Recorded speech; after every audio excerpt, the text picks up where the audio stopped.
That should work. Get this all laid out. Oh, hey guys, welcome back to the Hands On channel. Today we're continuing on in our shed build series, and as you can see here, hopefully I've marked the studs, the vertical studs, so that I'll know how or know where to put my screws. And also I've marked a line here for where I'm going to hang my first sheet. These sheets are like 26 1/4 wide if I'm remembering correct, and I basically marked it from the bottom edge of the wood at 25 1/2. That way I would have about 1/2 to 3/4 of an inch overhang at the bottom.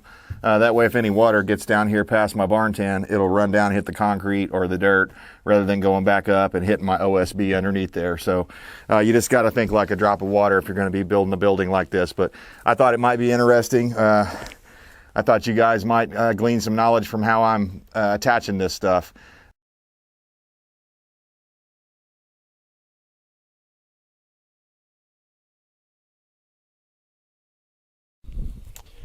All right, now it's just a matter of basically bringing the panel over. I've already cut it to width, and I'm going to go ahead and line it up to that line you see there. Although, when I'm done, you'll see there's a solid line that runs all the way across there. That was my first line at 26 inches. I thought 1/4 inch would be enough, but when I hung the first panel, I realized I need to move it down about another 1/2 of an inch to make sure and clearance that bottom of that OSB board. So, all right, let's throw a panel on and see what happens.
All right, as you can see, once you get one screw in, it's a lot more manageable. Now you can make a little minor adjustments and stuff like that if you allow yourself enough clearance. As you saw, I had to take it off and take it over there and trim it down just a hair.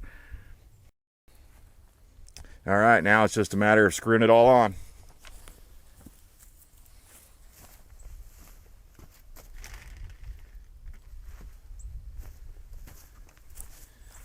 Here's a look at the screws.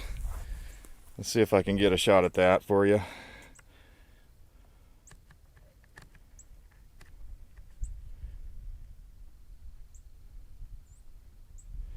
As you can see, they have the little rubber washers on there, and you don't want to run those in too tight. So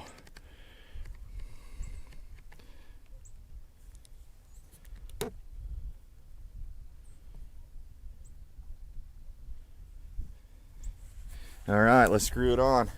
And when you're screwing this stuff on, you want to kind of have a repeatable pattern that you can repeat over and over and over again. So what I've been doing is like 3 on the end, 3 in the middle, and 3 on the opposite end. And then if I need to later on, I can come back in and put some more screws in the middle because I know where the studs are. Okay, so final check on the level here. Looking at our lines.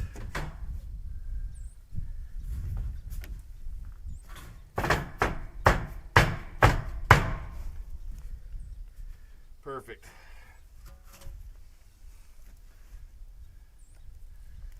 And you can hopefully see here, I'm dropping down so that this panel here, if I put a screw here, the panel that overlaps might hit it. So I'm putting one below that to hold the top.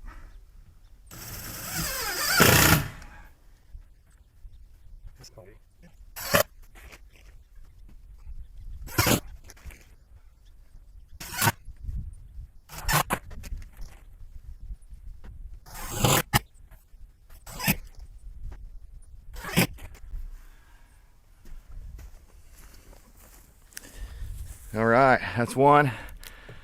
Let's throw the next one on top and we can match up what we've already done here. Man, I think this is gonna look great.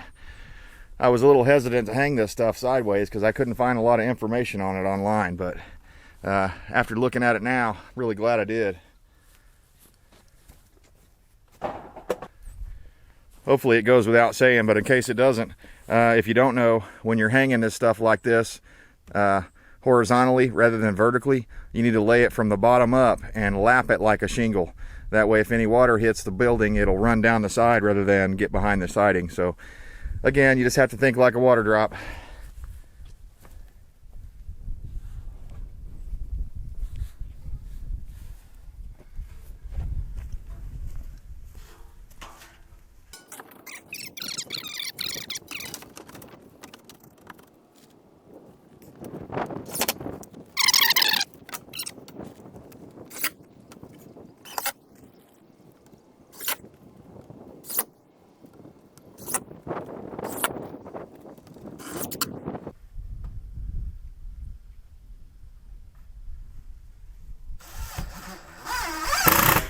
Go.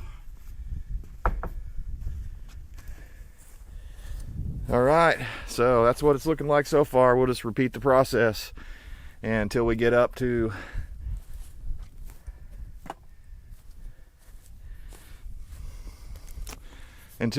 this part up here. It's going to change a little because I've got an angle up there, and we're talking about switching over to maybe a shake type of siding there, or hardy board or something right there at that top wedge part, just because it'd be hard to cut this wedge on that angle like that. So somewhere up here we'll probably stop flat with the siding and then switch over to something easier like T111 or maybe just old pallet wood. I don't know yet, but give you guys a look here from afar. I'll be continuing on. I'm running out of light here today. You can see that the shadows are getting long. So anyways, if you would, hit that thumbs up if you don't mind on your way out, and I will go ahead and add some pictures as we go here. And I planned on doing like a time lapse, but it's just, since I'm working around the wall and the sun's changing so much, I can't really do that effectively. But it's looking great, man. I'm really glad to see this siding going on. So let me know what you guys think in the comments. If you have any questions, I'll try to answer them. And until then, we'll see you next time. All right, just showing you what we got done today. Before I have to wrap, I think I'll be able to get one more piece right here on this bottom left side of the door before I run out of light for cutting. But it's turning out pretty good.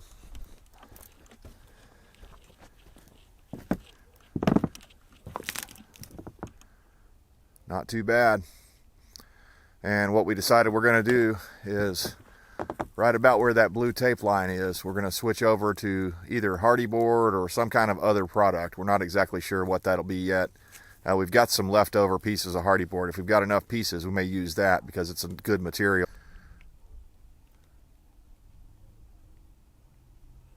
Hard to get it all in frame. I've got all this construction debris around me here. I need to pick that up from the old shed.